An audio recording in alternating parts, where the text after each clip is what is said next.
Movie lovers ఇలాంటి ఒక year ని మళ్ళీ ఎప్పుడు చూస్తారో తెలియదు. డిపిఆర్ అనేది 4 years కి ఒకసారి వస్తుందని ఈజీగా చెప్పొచ్చు. కాకుంటే ఇలాంటి ఒక ఇయర్ ఎప్పుడు వస్తుందో చెప్పలేము. ఎందుకంటే మన టాలీవుడ్ టాప్ స్టార్స్ అందరూ ఈసారి థియేటర్లో రచ్చ చేయడానికి రెడీగా ఉన్నారు. పక్కన బుక్ పెన్ కనుక ఉంటే తీసుకొని రెడీగా పెట్టుకోండి. అయితే మహేష్ బాబు గారి గుంటూరు కారం అయితే ఆల్రెడీ రిలీజ్ అయిపోయింది. ఇప్పట్లాగే ప్రభాస్ అన్న మూవీ డేట్ మీద అయితే ఏ క్లారిటీ లేదు. మేబీ రిలీజ్ అయితే మే ఆర్ జూన్ మంత్ లో రిలీజ్ అయ్యే ఛాన్సెస్ ఎక్కువగా ఉన్నాయి. పుష్ప ది రూల్ ఈ మూవీ అయితే August 15th రిలీజ్ అవ్వబోతోంది. పవన్ కళ్యాణ్ గారి మూవీ అయిన ఓజీ అయితే September 27th రిలీజ్ అవ్వబోతోంది. ఇంకా మన తారకన్న మూవీ అయితే October 10th రిలీజ్ అవ్వబోతోంది. ఇంకా ఫైనలీ మన రామ్ చరణ్ అన్న గేమ్ చేంజర్ మూవీ మాత్రం సెప్టెంబర్ ఆర్ అక్టోబర్ ఎండింగ్ లో వచ్చే ఛాన్సెస్ ఉంది. ఈ మాట మన డాక్టరేట్ తీసుకునేటప్పుడు రామ్ చరణ్ అన్ననే చెప్పాడు. పుష్ప మూవీలో ఒకసారి ఈ సాంగ్ వినండి. నన్నైతే కొట్టెటోడు భూమిదే పుట్టలేదు పుట్టాడా అది మళ్ళా నేనే నన్ను మించే ఎదిగటోడు ఇంకోడు నాడు చూడు ఎవడంటే అది రేపటి నేనే నే తిప్పానా మీ సమడా సేతిలోన గొట్టలట సేసిందే గుట్టమట సయ్యందే సంధి అట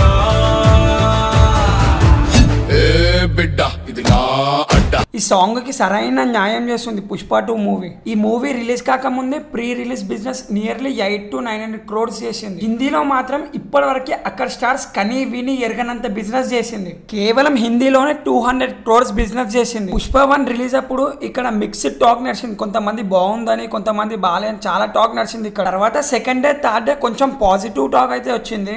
అదే బాలీవుడ్ లో ఆ మూవీ రిలీజ్ అయ్యేటప్పటికి ఎవరికి కూడా మూవీ పేరు కూడా సరిగ్గా తెలియదు. అండ్ అక్కడ మూవీ చాలా స్లోగా పికప్ అయింది. స్లోగా మెల్లగా థియేటర్స్ అన్ని ఫుల్ అవ్వడం స్టార్ట్ అయ్యాయి. అక్కడ ఎందుకు మన సౌత్ ఇండియన్ మూవీస్ అంతగా హిట్ అవుతున్నాయి అంటే ఇన్ని సంవత్సరాల వరకే ఆ బాలీవుడ్ వాళ్ళు మన దగ్గర బ్లాక్ బస్టర్ అయ్యే మూవీస్ అన్నిటిని తీసుకెళ్ళాక డబ్బింగ్ చేసేవారు. ఆ డబ్బింగ్ కూడా ఏమైనా బాగుంటుందా అంటే అది లేదు. దానివల్ల అక్కడ ఆడియన్స్ కి వాళ్ళ మూవీస్ మీద విరక్తి పుట్టేసింది.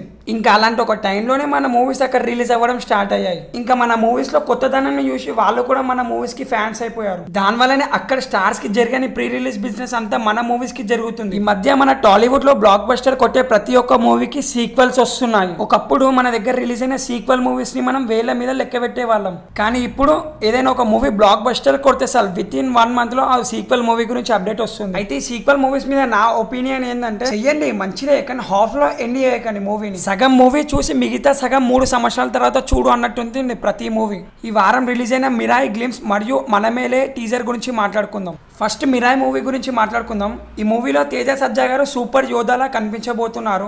మిరాయి అంటే జపనీస్ లాంగ్వేజ్ లో ఫ్యూచర్ అని అర్థం. ఈ మూవీ గ్లిమ్స్ మాత్రం హాలీవుడ్ రేంజ్ లో ఉన్నాయి. ఈ మూవీలో హీరోయిన్ లో రితికా నాయక్ గారు యాక్టింగ్ చేయబోతున్నారు. ఈ మూవీలో VFX మరియు BGM మాత్రం నెక్స్ట్ లెవెల్ ఉన్నాయి. ఈ movie correct April 18th next year release అవ్వబోతుంది 2025. ఇంకా నెక్స్ట్ మనం మాట్లాడుకోవాల్సిన శర్వానంద్ గారి మూవీ మనమేలే. రీసెంట్ గా ఈ మూవీ టీజర్ అయితే రిలీజ్ అయింది. ఈ మూవీలో హీరోయిన్ గా కృతి శెట్టి గారు చేస్తున్నారు. ఈ టీజర్ ని బట్టి ఈ మూవీ కామెడీ జోనర్ లో రాబోతోందని అర్థమవుతుంది.